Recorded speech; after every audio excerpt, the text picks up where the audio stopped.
Okay, let's get started. Welcome everybody to the Platform Fundamentals Academy. I'm thrilled to kick off the session right at the top of the hour. I'm Patty Montesinos, your Platform Outbound Product Manager and today's host. We have an incredible session lined up and I can't wait to get started. Before we get started, let me share a few housekeeping items with you. The presentations have always been crafted with you in mind. So our goal is really to inspire you with fresh ideas, practical use cases that will elevate your understanding of our platform tools. Don't worry if you miss something. This session is being recorded and will be available in our community on the Platform Fundamentals Academy forum. Feel free to fire away with any questions that you have. Just make sure to post them in the Q&A section so our amazing panelists can address them. And if we run out of time, we'll be able to make sure that your voices are being heard and address them afterwards. A quick note, everything we're discussing today is from our Yokohama release. So if you happen to reference this recording later in the year, please make sure to review the Zurich or the most recent documentation that we have out there for the content that we're going over today. Of course, a quick reminder, it's super important that we practice safe harbor. So we might share some exciting new features today. Let's make sure that everything's compliant with those best practices. Now let's get to the good stuff. I'm thrilled to introduce our fantastic speakers today. We have Janeil, Schocks, and Justina Buzza, who will take us on a journey through effective data management, learn about data management tools, tips, and tricks to gain control of your data growth. So without further ado, let's give them a warm welcome and feel free to take it away, Janeil or Justina.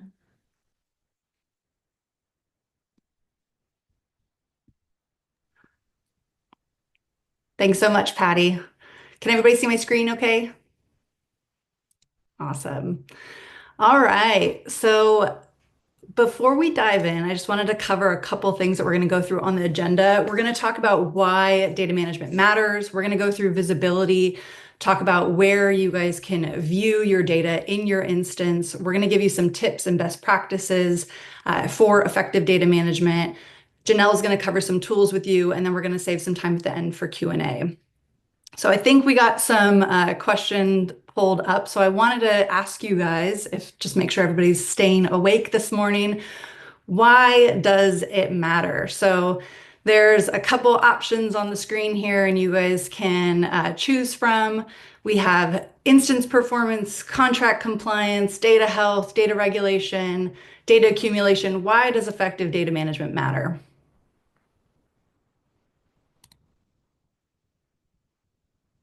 All right, I think you guys had enough time to choose from. I don't know, Patty, if we can close out the poll or if we need to do anything. Yes, let me do that right now, and I will share the results. Good, everybody's awake. So for the most part, all of the above. Some of you guys might have been quick to select one of the other ones, but the answer is at the very bottom, all of the above. So data management is really crucial for enhancing instance performance by ensuring contract compliance, maintaining overall data health. By cleaning up data, we boost performance and adhere to specific entitlements outlined in our customers' contracts, so your guys' contracts. This also helps us manage data accumulation and stay compliant with regulations. So here's all of the things of why it matters. But before we dive in, I just wanted to touch on storage compliance specifically. In our multi-tenant environment, customers receive a storage limit for each instance, and storage limits cannot be pooled across instances, meaning that unused capacity from one instance cannot be used for another. And if instances exceed its storage limits, the customer must either reduce data or buy additional capacity in those 1 terabyte increments that some of you guys might have. This additional storage must be used to cover any instance. So if one instance goes over, two instances go over, those terabytes can be used to cover that instance overage. So for example, if you have 3 instances and you have a maybe 4 terabyte limit, let's say your prod is using 5 terabytes, your subprod 1 is using 2 terabytes, subprod 2 is using 3 respectively. And in this case, if you've using 5 terabytes on your one instance, you've actually exceeded that limit. So you're over by 5. That unused usage on or unused storage entitlement on prod 1 and prod 2 cannot be used to cover your prod instance. And really effective data management helps you guys stay within your entitlement limits, which results really in a cost saving and more efficient resource use. So we're going to dive into a quick demo really quick just to see where you guys can view storage in your instance. So if you log in and you're going to go ahead and you're going to navigate to subscription management, from navigation, you can type in subscription management and you're going to click in the subscription management module. From there, you can go ahead if you are in, and this is actually really important. I'm going to pause for a second here.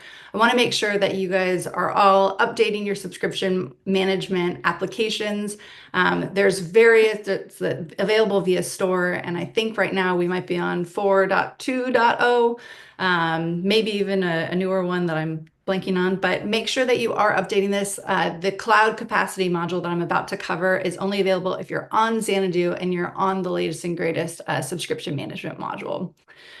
So go ahead, click on account entitlements, and you guys should see cloud capacity. And when you open up this screen, there's a couple things I want to call out specifically. You're going to have an account level summary up here at the top. You're going to have some instance details, and then you're going to have subscriptions down at the bottom. And in this example in particular, similar to the example that I chatted through a little bit earlier, you can see that some of our instances here are over. So we have in this middle section with our instances, we have used capacity. So we have 2 instances that have gone over their base included capacity of 4 terabytes. So we have 4.89 terabytes being used and 4.47. You can see that that's resulting in used pool capacity. That's what this column represents, is that overage. And then down here at the bottom, you can tell that this customer had purchased an additional terabyte. So they only purchased quantity 1 of the 1 terabyte. So this results, and up at the top, this summary, you see the quantity 1 of the purchase pool capacity represented there. And then you also see the used pool capacity represented in the middle section. Again, that's the aggregation of these 2 instance overages. And then finally, you'll see any excess pool capacity. So if you ever do go over, you'll see that this little needs attention flag will be flagged. This number will be greater than 0 here. And jumping back into our presentation, the other place that you guys, and just to kind of show you, we will be sharing this deck, as Patty mentioned, after the call, kind of give you guys a couple little tips to try to see how these numbers correlate here. The other location within the instance that you can view is in our Yokohama release for our data management console. So from navigation, again, you can type in data management console and you can click and view per instance. So you won't be able to see all instances like subscription management, but in a specific instance, you'll be able to view not only the storage trend for that particular instance, the trending data, the used gigabytes, but then also your top tables. And then you'll also be able to control your policies as well as archive rules and manage them from this console as well. And with that, I'm going to pass it off to Janeil, who's going to walk you through some best practices. Okay. Hi, everyone. I'm going to take over and walk through best practices. So when you think about managing your data, there's really a lot of things you need to focus on. So just to start at the very basics, when you're focusing on cleaning up your data, you're going to make the most impact when you're focusing on your production instance. So if you are cloning to subprods, the changes that you make in your production instance will also carry forward to those subprods as well, helping reduce those sizes ultimately. You also want to start with your largest, most impactful tables. So when you're doing that, you're typically going to be looking at your attachments and audit tables. We'll talk about how to manage those largest tables as well as part of this presentation. And then when you go through and you are trying to clean up your subprods, so after you've cleaned up production, you're cloning down, the next best way to really reduce those sizes is going to be through excluding tables. So really making sure you're only taking the tables that you need down to the other subprods. Okay, so some basic tips. Make sure you're aligned with your business requirements around retention policies. So you could have different retention policies based off of the area of business or the geographic location. Remember, there's risk in not keeping data long enough, but also in keeping data too long. So really making sure you're adhering to those overall retention periods is going to be really critical. The other thing is to be proactive. So when you are planning to do a large cleanup effort, it does take time. So the more you're proactive in doing this along the life cycle of your data, it'll be much easier to manage than trying to do a large scale delete. Those large scale deletes or archives can take months. We have done a lot, especially in Yokohama, to improve the performance of those tools, but you still need to make sure that you're really planning appropriately so you're not pushed up against a deadline. The other thing is testing. So we want to make sure you always have, your data integrity as a main concern when you're considering your data cleanup efforts. So make sure you're testing in a subprod before you're moving that testing into production. So you know the implications of any rules you're creating. The tools are meant to be flexible, but that also means that you want to test them first to make sure you're not accidentally deleting something that you want to keep. And then think about the end-to-end record lifecycle. So I mentioned earlier that attachments and audits are typically largest tables for customers. You're typically not going to go in and manage your attachment or audit table. There are exceptions, but you're typically going to think about the record end to end. So if I'm spending a lot of my space auditing my incidents, I want to really focus on those incident records and make sure I'm cleaning up those incidents, which will also give me options to clean up any attachments or audits associated to those incidents. So really think about it end to end. Some of those attachments or audits don't have a lot of meaning without their parent record. Okay, so managing your largest tables.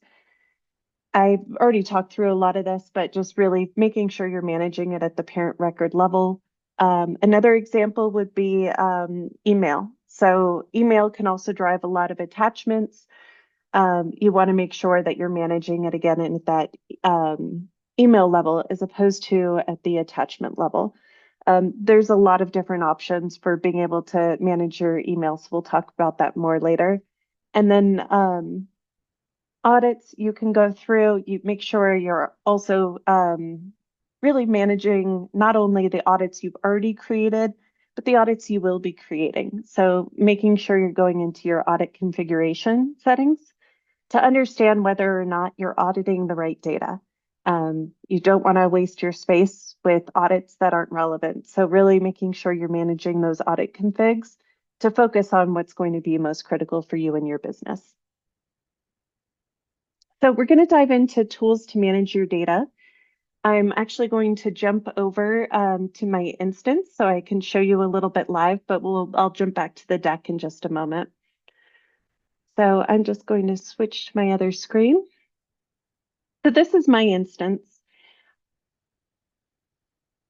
Now you should see my instance. So I'm going to start with Table Cleaner. So if I'm going into Table Cleaner, I'm going to see all of the Table Cleaner rules that are associated with my instance. Now, as you think about it, there's certain use cases where you're going to be using Table Cleaner versus something like Archive.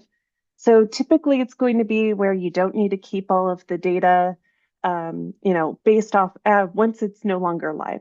So if you either need it in your live tables, or once you don't need it there, you no longer need it. Table Cleaner is a great option.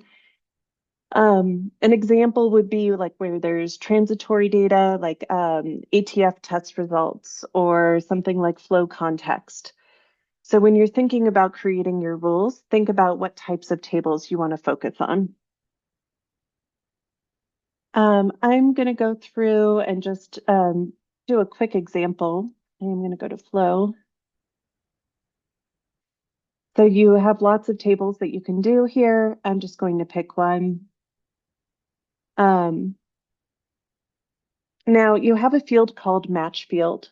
Now match field is interesting because of the fact that you're going to pick what field you actually want the first basis of the rule to be triggered based off of. So if you want it based off of created date, then you have to put in an age in seconds. In the future, we will change this. We know age in seconds is a little painful, but you would put in how past this date you essentially want this record to be considered.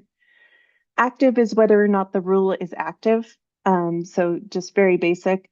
And then Cascade delete will actually cascade to related records. And then clean attachments or journals will make sure you're cleaning up those records and not leaving orphans, as well as clean audit. And then you can base your conditions based off of what's most critical for you in this field.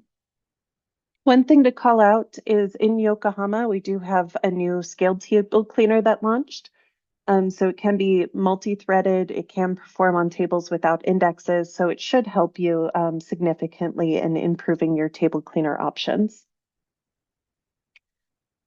Just a couple of limitations. So when you're thinking about table cleaner overall, it's not going to be supported for tables that are configured with table rotation or extensions. Its performance really depends on the size of the table. So make sure, the conditions that you specify, you may need to alter them to make sure you're having the most performance. And then it spends about 20 minutes really when you're deleting records from a single table. So if the queries are slow, the number of records you're able to delete within that time period are also going to be small. So it does run every hour on your instance. And will continue to run every hour and continuously delete those records. So you can view the backlog of records or that table estimate after you've created the rule, and you can go through and update that on the rule as well. And then there's also, it does not call DB delete set workflow, so delete business rules and workflows are not triggered. So just to call out on that as well. Okay, so next up, when we're thinking about our rules, let's jump over to archive. So I'm back in my instance and I'm going to go to, oops. I'm going to go to my archive rules. So you can see all of the different rules that have either been created by default or I've created on my instance. In this example, I'm going to focus on incidents over 1 year. And so, this is going to be used for data that you don't need in your active tables. Any data that you do archive within our system is moved to another table, so it's still within your primary database. But because it's no longer in those active tables, it does help query performance on those tables. So you can set, pick the table that you want it on. You can make your rule active. Make sure you select whether or not you want to retain references. And most people do want this checkbox checked, so please make sure you are checking it. We will have it checked by default in the future, but as of Yokohama, it's still something that you do have to check. And then you can create the conditions that you want the rule to follow. Now, when you go to think about this, you want to think about the record end to end. So you don't just want to think about archiving it. You also want to think about when do you destroy it. So make sure you're also setting a destroy rule based off of the archive duration. So you can say how long you want it in the AR tables before you actually destroy that record. Now, another thing to consider is the related records. So you can add related records to your archive rule to make sure that you're tying together any records that are relevant to your structure. So make sure you're including those so you have the end-to-end record that's all going together. One call out, prior to Xanadu, you could only have one archive rule per table. As of Xanadu, you can now have multiple archive rules per table, which also means you can set a destroy rule per archive rule. So it gives a little bit more flexibility. So in this example where my incidents are over 1 year, I could say, okay, I want to keep them for 1 year in my AR table. So overall, it's inactive incidents about 2 years old are being destroyed. I could have a different rule for something else on my incident table and then a corresponding different destroy rule as well.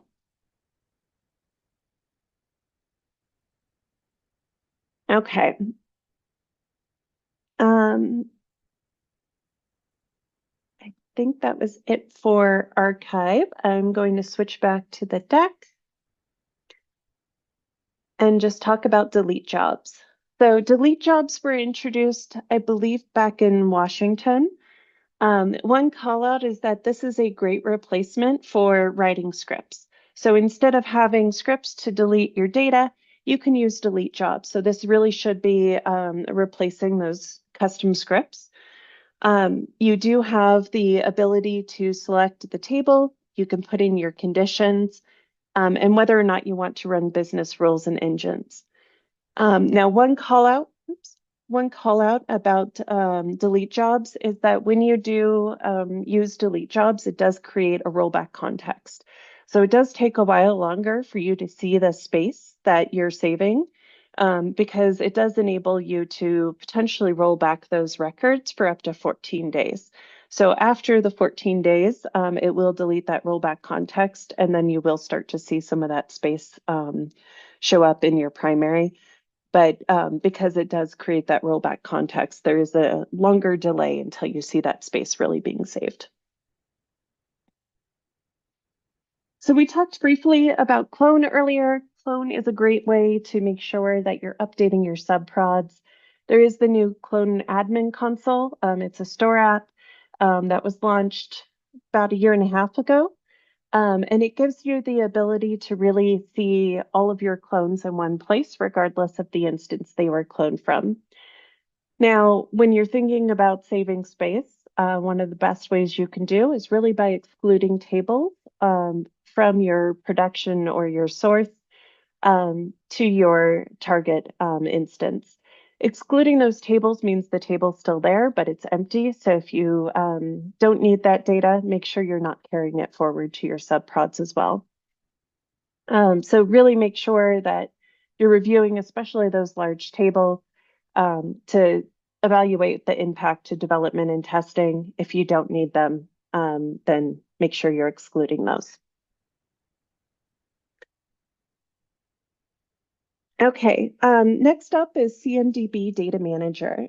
So this is a tool where you can actually go and set a lifecycle around how those CMDB configuration items are tied together. And it will help you manage those items more holistically, as well as with an approval flow as well. So make sure you're checking out CMDB Data Manager to manage your CMDB data.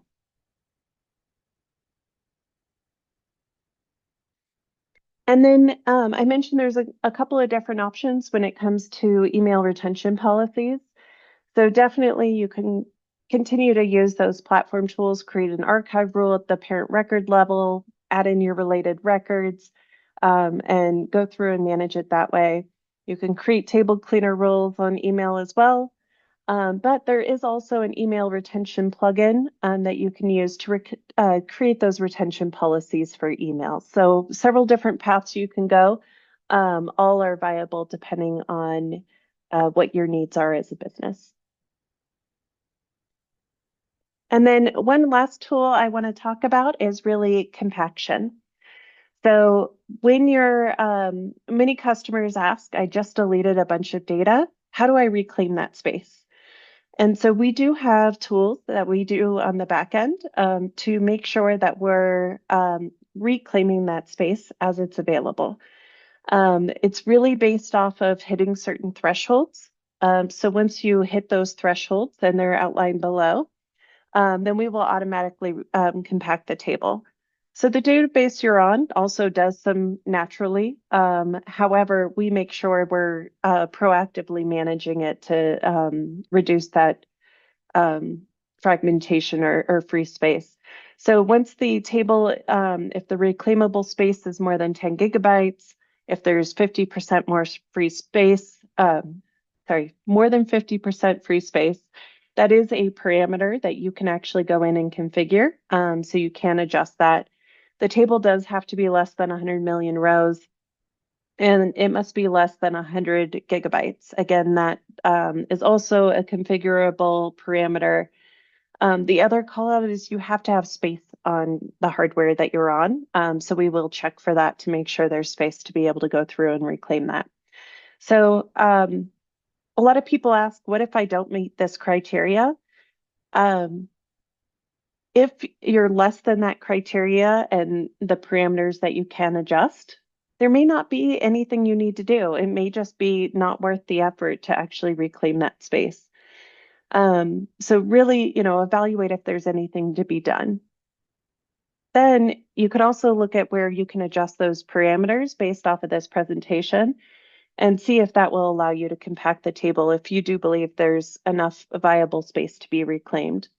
And then if that doesn't help, you can always reach out to support. So if you do exceed some of those values and they're above what we can adjust, support can help with those as well. Okay. So I think we're ready to move on to Q&A. We have a couple questions in the Q&A chat. Okay.